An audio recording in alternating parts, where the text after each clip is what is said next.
پہلا الیکشن آپ نے جو ایم پی کا جیتا وہ کس سے جیتا ہے, کسے آپ نے شکست دی؟ میاں اسلم اقبال صاحب سے میرا مقابلہ ہوا 2008 میں. اور یہ کاف لیگ میں تھے؟ یہ کاف لیگ میں تھے. تو کاف لیگ کا تو پورا ماحول تھا. اور پھر یہ ہے کہ یہ ایک اسٹرانگ کینڈیڈیٹ تھے پورے پنجاب میں. میرے خیال سب سے زیادہ مضبوط ان کو امیدوار کہا جاتا تھا کاف لیگ کا, جن کے بارے میں کوئی تصور بھی نہیں کر سکتا تھا. الحمدللہ ان کو شکست دی اور 26,000 ووٹوں کی لیڈ سے دی. اور کیوں اتنے اسٹرانگ تھے؟ یعنی کیا مشرف صاحب کے قریب تھے, یا چودھری برادران کی قربت تھی, یا کیا اس کی اتنے مضبوط ہونے کی وجہ, یا ان کا اس ٹائم کیا ہوگا؟ ظاہر ہے کہ 5 سال وہ, اور آپ کا پہلا الیکشن تھا. میرا پہلا الیکشن تھا. 5 سال وہ وزیر بھی رہے اور بے پناہ فنڈز کا استعمال بھی ہوا اور لوگوں کے کام شام بھی انہوں نے کروائے ہوئے تھے. اور اس کے علاوہ ایک فل پاور کے ساتھ ایک انہوں نے اپنے علاقے کا سمجھے رول کیا ہوا تھا. ایک منسٹر, ظاہر ہے کہ اس زمانے کے منسٹر بھی پاورفل ہوتے تھے, کمزور تو نہیں ہوتے. کیا آپ نے یاد دلا دی ہے, ابھی بھی آپ کی حکومت ہے, ابھی بھی آپ کے منسٹرز ہیں, لیکن چلے میں سمجھ سکتا ہوں آپ جو کہہ رہے ہیں. الحمدللہ آپ بھی پاورفل.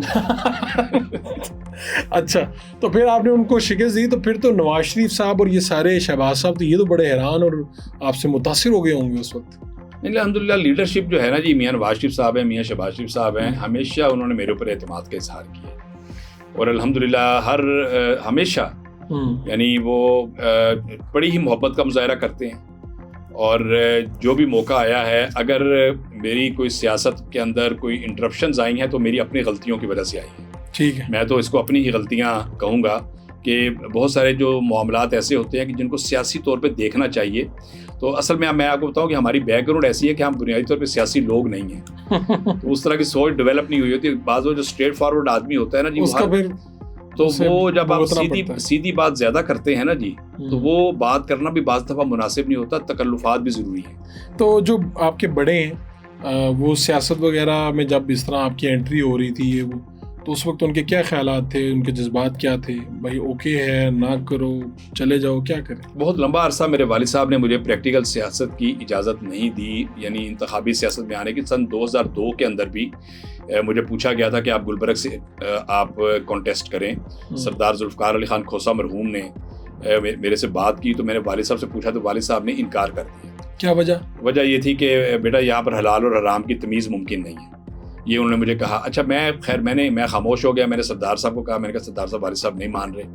پھر جب 2008 کا موقع آیا تو پھر میں نے والد صاحب سے دوبارہ اور میں نے کچھ عزیز و اقارب کی سفارشیں وغیرہ بھی کروائیں. تو میں نے کہا جی مجھے آپ اجازت دیں کہ میں الیکشن کانٹیسٹ کروں.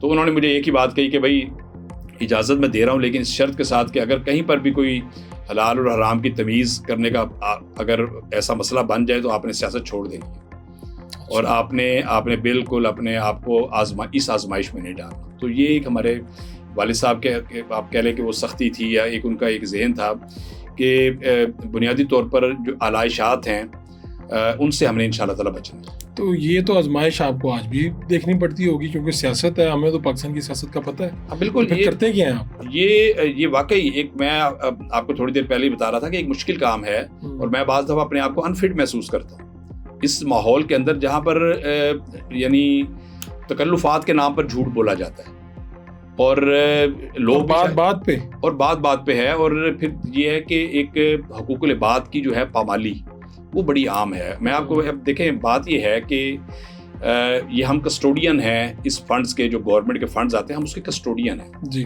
یہ قوم کی ایک امانت ہوتی ہے, جو فنڈ ہوتا ہے یہ غریبوں, یتیموں اور بیواؤں کا پیسہ ہے.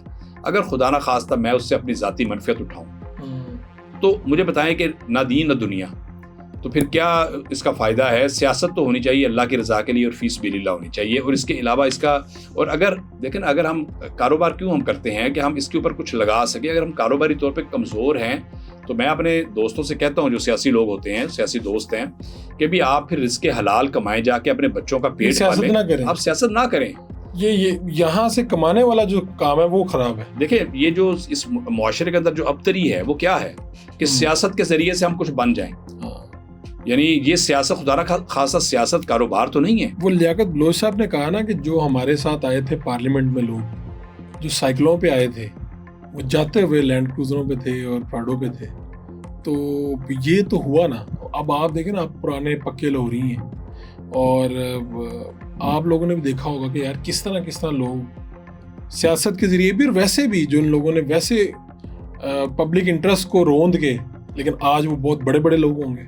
دیکھیے بدقسمتی ہے لیکن میں سارے اس طرح نہیں ہیں. ٹھیک ہے, یعنی بہت بڑی تعداد میں خاندانی لوگ اس سیاست کر رہے ہیں, بہت بڑی تعداد میں وہ لوگ جو حلال و حرام کی تمیز کرتے ہیں. دیکھیں یہ معاشرہ اچھے لوگوں کی وجہ سے ہی قائم ہے کہ بڑی تعداد اچھے لوگوں کی موجود ہے, پارلیمنٹ کے اندر بھی موجود ہے, ججز کے اندر بھی موجود ہے, فوج کے اندر بھی موجود ہے, ہمارے دیگر اداروں میں بھی. ظاہر ہے کہ وہاں پہ گندے انڈے بھی ہوتے ہیں اور چیزیں ہوتی ہیں, لیکن اصل چیز ہے کہ ساتھ ساتھ وہ ریفائن بھی ہو رہا ہوتا ہے. تو میرا خیال یہ ہے کہ دیکھیں کاروبار کرنا جو ہے اور رزق حلال, وسیع رزق حلال کمانا جو ہے, یہ تو معاشرے کی بنیادی ضرورت ہے. یہ تو کرنا چاہیے, یہ کرنا چاہیے.